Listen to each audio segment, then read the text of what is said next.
I want you to do something simple. Look around your room. Not quickly, slowly.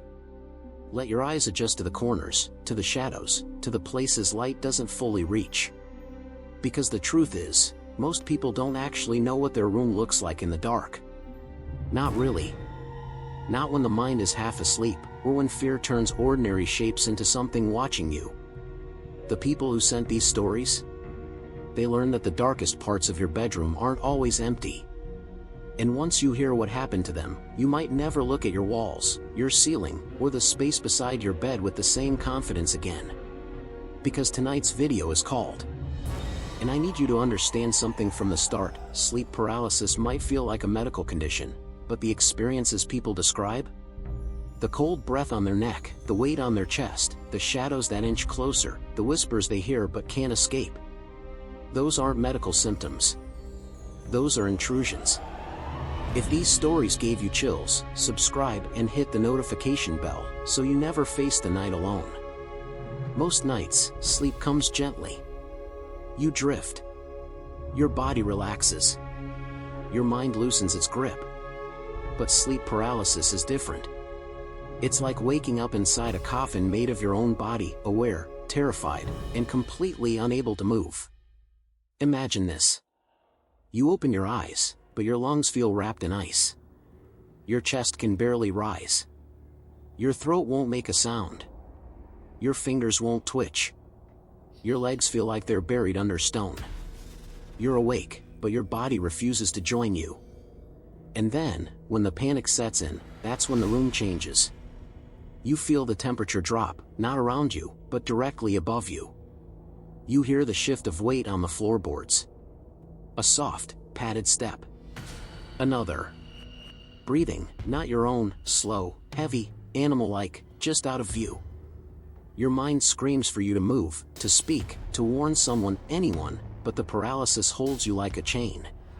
And that's when people see them. Figures. Shapes. Entities. Some stand at the foot of the bed. Some sit on your chest so close you can feel their air against your cheek. Some crouch beside you and stare, as if studying you the way a scientist studies a trapped animal. What makes these encounters terrifying isn't just the fear, it's the consistency. People from different countries, different ages, different beliefs describe the same things. The same shadows. The same tall figure. The same pressure. The same whispers. The same impossible sensation of being watched by something that doesn't blink. You can call it a hallucination if you want. But ask yourself this. Why do so many people around the world hallucinate the exact same creature? Why do they all hear footsteps? Why do they all sense something climbing onto their bed? Why do they all feel breath on their face? Why do they all describe glowing eyes that appear in the corner of the room even when the room is pitch black? Why do they all wake up at the same hours, between 2 a.m. and 4 a.m., the hours ancient cultures called the crossing period, when the living and the dead are closest? Coincidence doesn't repeat itself thousands of times. Patterns do. If these stories gave you chills, subscribe and hit the notification bell so you never face the night alone. And tonight, you are about to hear 5 stories from people who experienced those patterns in ways that changed their lives forever. 5 stories from people who swore they saw something real. Not imagined. Not dreamed. Real. You'll hear from someone who saw a figure waiting in the corner and realized it knew his name. Someone who woke to a pale, spider-like creature crawling along her ceiling. Someone who felt a cold, unseen body lying down behind them, breathing slowly against their neck. Someone who heard knocking on their door and watched a shadow walk inside. And someone who experienced the closest encounter, a face inches from theirs, watching, memorizing, smiling. And then, disappearing. These stories aren't exaggerated. They aren't dramatized. They aren't crafted for shock value. They're exactly the way they were sent to me, raw, vivid, terrified. Because the people who experienced them didn't need special effects to be scared. They lived them. Before we enter story 1, I want you to prepare for something. Throughout these 5 encounters, you will notice one repeating detail, something each storyteller experienced even though they never met each other and live in different parts of the world. A detail so specific it's impossible to ignore. The presence. The watching.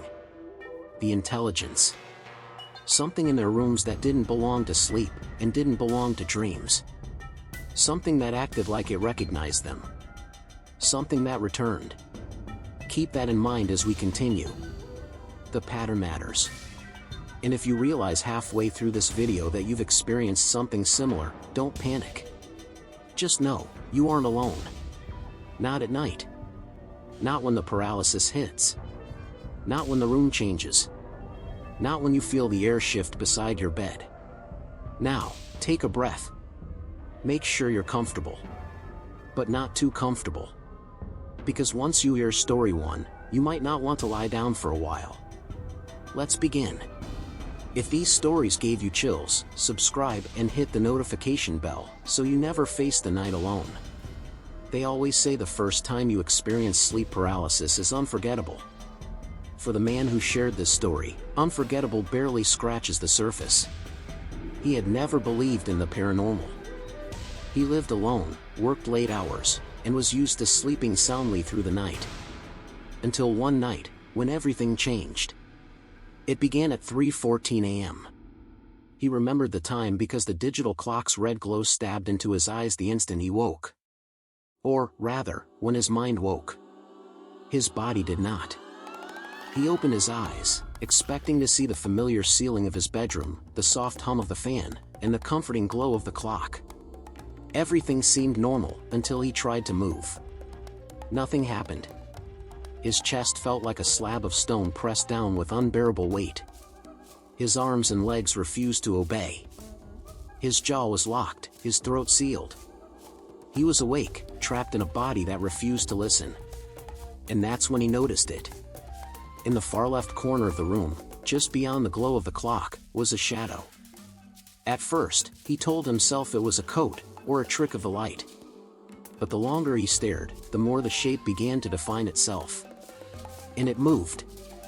Not like a human stepping forward, but swaying slightly, almost like it was breathing. Or waiting. Or perhaps measuring him. Then came the sound. A soft, dragging shuffle, like bare feet on carpet. He could hear it perfectly, even though his body remained frozen. He tried to scream.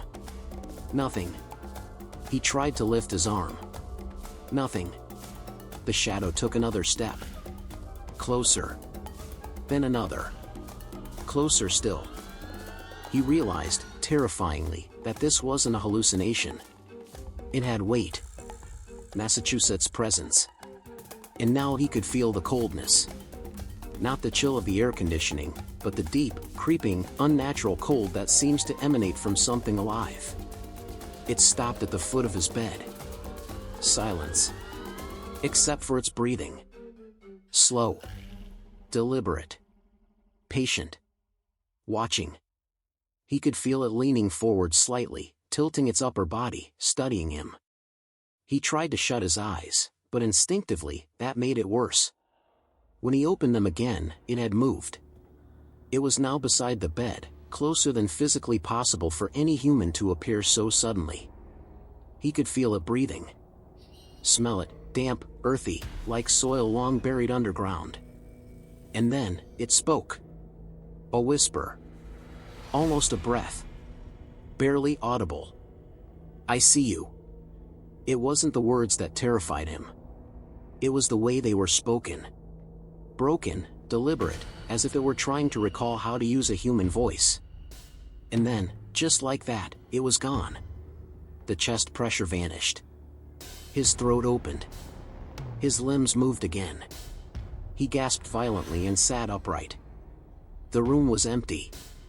No shadow. No footprints. No indication anyone had been there. Except for one thing. On the carpet, in the corner where it had first appeared, there were two long, narrow indentations, like someone's feet, impossibly long and thin, pressed into the carpet. He never slept in that room again. And he couldn't shake the most terrifying realization. It didn't feel like the shadow was seeing him for the first time. It felt like it recognized him. He never wanted to find out why. If these stories gave you chills, subscribe and hit the notification bell so you never face the night alone.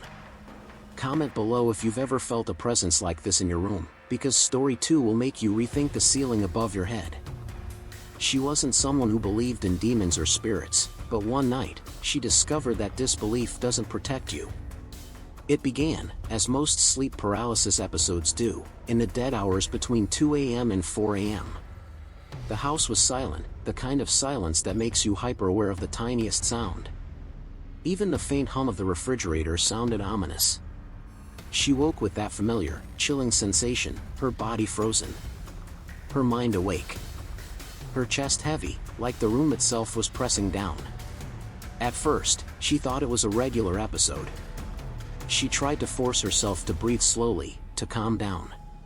Then she saw it. At first, it was only a shadow on the ceiling. A flicker of movement, just beyond her vision. She blinked. And the shadow was there, still. But the longer she stared, the more it revealed itself. A figure. Pale, almost translucent. Its limbs bent in ways that seemed unnatural. It clung to the ceiling with a slow, deliberate grace, like it was defying gravity. The creature's head tilted at an angle too sharp for a human neck. Its hair fell downward in a strange, floating pattern, as if the ceiling had no pull on it. She tried to scream. Nothing. She tried to move her arms. Nothing. And then it started crawling. Slow. Spider-like. Creeping along the ceiling toward her bed. Her eyes followed its every movement. The creature's long fingers pressed against the plaster like suction cups. It moved with an eerie precision, as if it had done this countless times before. The air grew colder, heavier. Her breath came in shallow gasps that barely rose above a whisper. Every instinct told her to flee, to hide, to fight, but her body refused. It paused above her bed. And that's when she saw its eyes. Small, black, glimmering orbs that reflected the faint moonlight. Eyes that didn't blink. Eyes that didn't just look at her, they penetrated her. They assessed her. Studied her. Judged her. Then it leaned closer. Not with a hand, not with a finger, with its whole body. And she could feel the unnatural pressure, as if gravity itself was bending toward her. A soft whisper came, almost inaudible. Sleep, stay. Her heart pounded. Her lungs burned. She could feel every pulse, every thrum of fear. And yet, in that moment, she also felt something worse than fear. It wasn't just terror. It was the sense that this creature had a purpose. It had come for her. It knew her. And then, just as suddenly as it appeared, it vanished. The paralysis ended. The room returned to normal. The ceiling was empty. But she knew it hadn't gone far. Not really.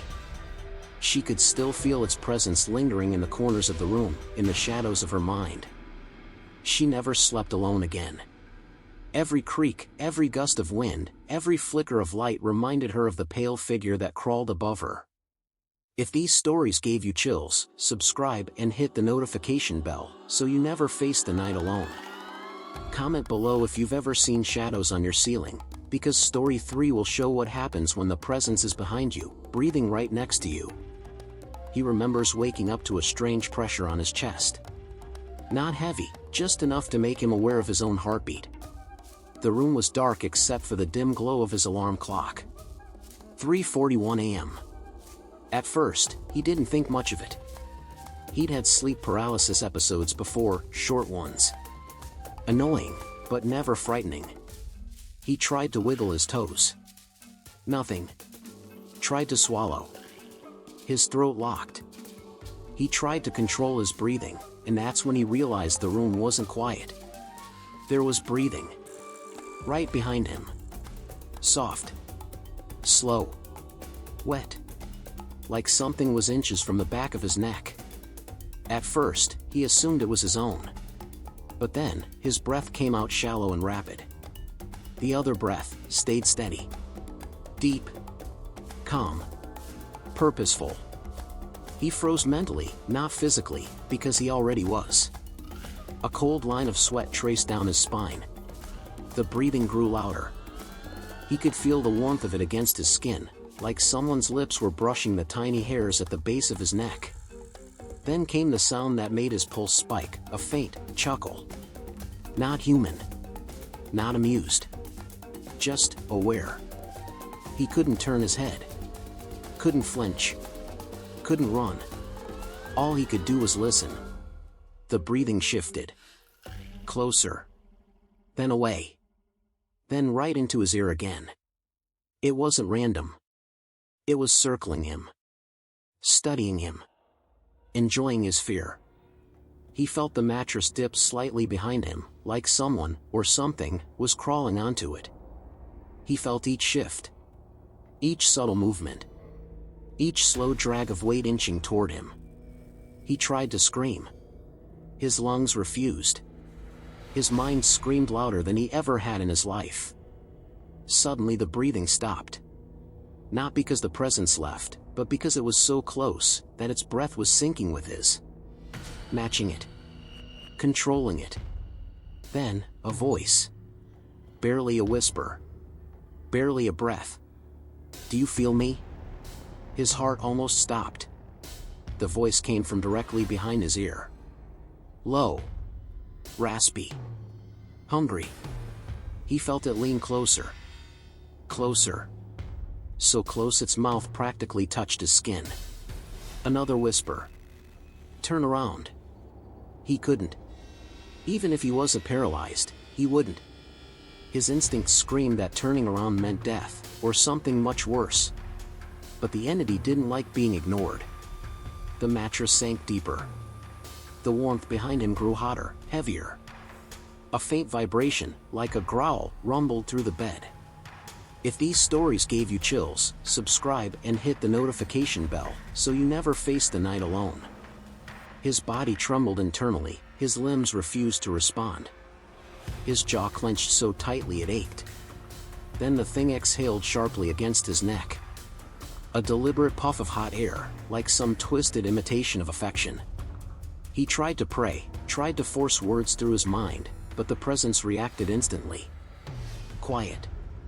The whisper was sharp now. Commanding. Almost angry. The room grew colder. His vision blurred. His hearing dimmed. For a moment he thought he would pass out. Then, just as suddenly, everything stopped. No breathing. No whisper. No weight behind him. He blinked, and movement returned to his fingers. His chest rose freely. He rolled over in terror. The bed was empty. Nothing there. But the mattress still had the warm imprint of something lying on it. And the worst part? He smelled it. A faint scent lingering in the air, damp, earthy, like soil from a freshly dug grave. This story comes from a medical student, someone who understood sleep paralysis better than most. She knew the science. She knew the triggers. She knew the brain could create illusions when trapped between sleep and consciousness. But nothing in her studies prepared her for the night something sat on her chest and refused to leave. If these stories gave you chills, subscribe and hit the notification bell so you never face the night alone. She had been awake for almost 30 hours studying for her exams. Her mind was foggy, her body exhausted, her eyelids heavy. When she finally collapsed into bed, she fell asleep within seconds. The mistake wasn't sleeping. The mistake was dreaming first. She found herself running in a dark hallway, shadows stretching, walls pulsing like they were alive, footsteps behind her echoing louder and louder. She turned. No one there. Just the feeling that something was coming. Then she tripped. Fell. Hit the ground. And woke up. Or at least, she thought she did. Her eyes snapped open. She saw her ceiling, her desk, the faint glow of her laptop. Everything was normal, except her body was frozen stiff, locked down like someone had strapped her to the mattress. Her breathing was shallow. her vision blurry. But she could see well enough to notice something horrifying. There was a dark shape sitting on her chest. Not standing. Not hovering. Sitting. As if it had been waiting for her to wake up. Her heart slammed inside her chest, the beats rapid and painful. The shape was small at first, but then it shifted. And it grew. Long, bony arms unfolding. A hunched back straightening. A head tilting unnaturally to one side. Its fingers stretched across her collarbones like cold metal rods. She tried to scream, but her jaw refused to move. She tried to inhale, but the pressure on her lungs tightened. The creature's weight wasn't crushing, but controlling. Pinning her with precision. Like it knew exactly how much force to use to keep her alive, and terrified. Then it leaned closer.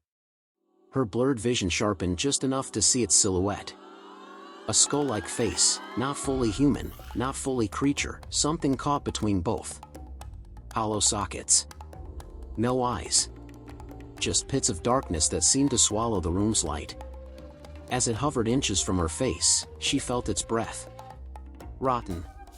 Cold. Then, a sound. Not a whisper, a growl. Low. Slow. Vibrating through her ribs. The creature lifted one long finger and placed it gently, almost tenderly, against her lips. Silencing her. She couldn't move. Couldn't fight. Couldn't breathe. Her pulse pounded so hard her vision pulsed with it. She tried to blink, hoping the image would vanish, but the moment her eyelids closed, she heard it. A voice that didn't come from outside, but from inside her skull. Don't open your eyes. Her heart nearly stopped. She forced her eyes open out of sheer panic, and immediately saw the creature tilt its head further, unnaturally far, cracking sounds echoing in the room. Then she realized something even worse. It wasn't speaking English. The voice in her head spoke in a language she didn't recognize. Harsh. Guttural. Wrong. But somehow, she understood the meaning. A command. A warning. A promise. Close your eyes again, and I climb inside. Her blood ran cold. Terror seized every corner of her mind.